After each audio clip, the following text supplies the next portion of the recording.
جب حضور قرب خاص میں گئے اور ان منازل کو طے کر گئے جہاں تک نہ کوئی گیا تھا نہ کوئی پہنچ سکتا تھا، تو اللہ نے اپنے محبوب کو بہت کچھ دیا۔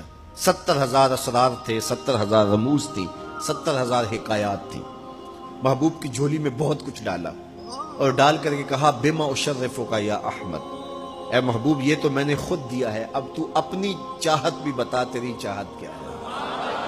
یہ مہمان نوازی کے تقاضے ہوتے ہیں نا، کہ سب کچھ پیش کرنے کے بعد بھی میزبان کہتا ہے کوئی اور آپ کی کوئی پسند، تو یہ میزبانی کے تقاضے ہوتے ہیں۔ تو سب کچھ دینے کے باوجود جھولی میں ہر چیز ڈال دینے کے بعد کہا بما اشرفک یا احمد، پیارے بتائیے آپ کو کیا دیا جائے۔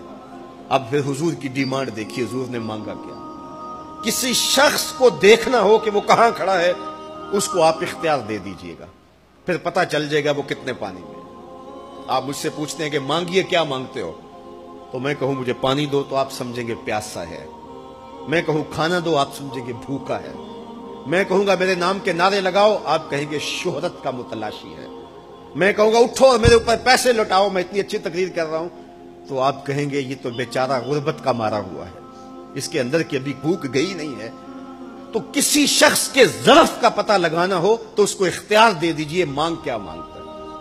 اور مانگنے والے جب کوئی کمال چیز مانگ لیں، وہ کیا کسی نے کہا نا میرے سوال کی عظمت تو دیکھ ہے ساقی، میرے سوال کی عظمت تو دیکھ ہے ساقی، جام نہ دے حسن طلب کی داد تو دے۔ تو کسی کے سوال سے اس کا ظرف کھلتا ہے کہ وہ کہاں کھڑا ہے۔ اب حضور کو اختیار دیا جاتا ہے محبوب مانگیے کیا مانگتے ہیں۔ مال و زر مانگا، دولت مانگی، یہ تو قدموں میں رلتے تھے، حضور آنکھ اٹھا کے نہیں دیکھتے تھے۔ تو پھر مانگا کہا بنسبتی الیک بالعبودیہ، اے اللہ ساری زندگی میں کہتا رہا کہ تو میرا رب ہے۔ یہ میں نے غاروں میں بھی کہا، یہ میں نے پہاڑوں پہ بھی کہا، طائف کے بازاروں میں بھی کہا، مکے کی گلیوں میں بھی کہا، برستے پتھروں کے سائے میں بھی کہا، میرے سر انور پہ اوجلی ڈالی جاتی رہی، میں نے سر نہیں اٹھایا اور کہا کہ تو میرا رب ہے۔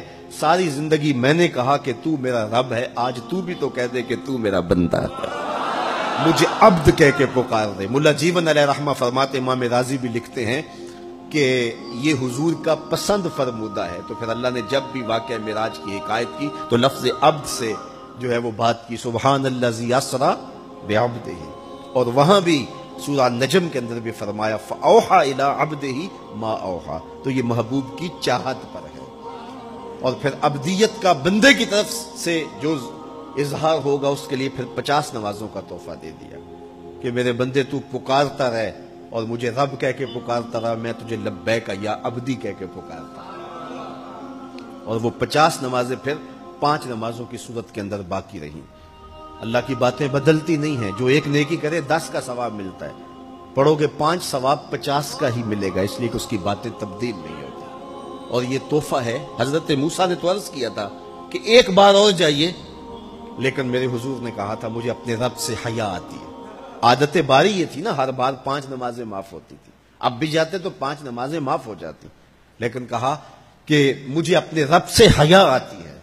اب امت کو کیا حیا نہیں کرنی چاہیے کہ 5 نمازیں امت کے لیے رہ گئی، ثواب 50 کا ہی ملے گا، اور معراج کا خاص تحفہ لے کر آئے اور کہا کہ صلاۃ و معراج المومنین، یہ مومن کا معراج ہے۔ میں تو سر عرش پہنچا ہوں، لیکن تمہارا معراج کیا ہے؟ تم سجدے میں سر جھکاؤ، دیکھنا تمہارا مالک تمہیں کتنا قرب دیتا ہے۔ جب کوئی شخص سجدہ ریز ہوتا ہے اس پہ اتنی رحمتیں اترتی ہیں، اگر اسے پتہ چل جائے کہ یہ رحمتیں نازل ہو رہی ہیں، وہ سجدے سے ساری نہ اٹھائے۔ تو اس کے حضور بندگی کو بجا لانا، یہی بندے کی معراج ہے۔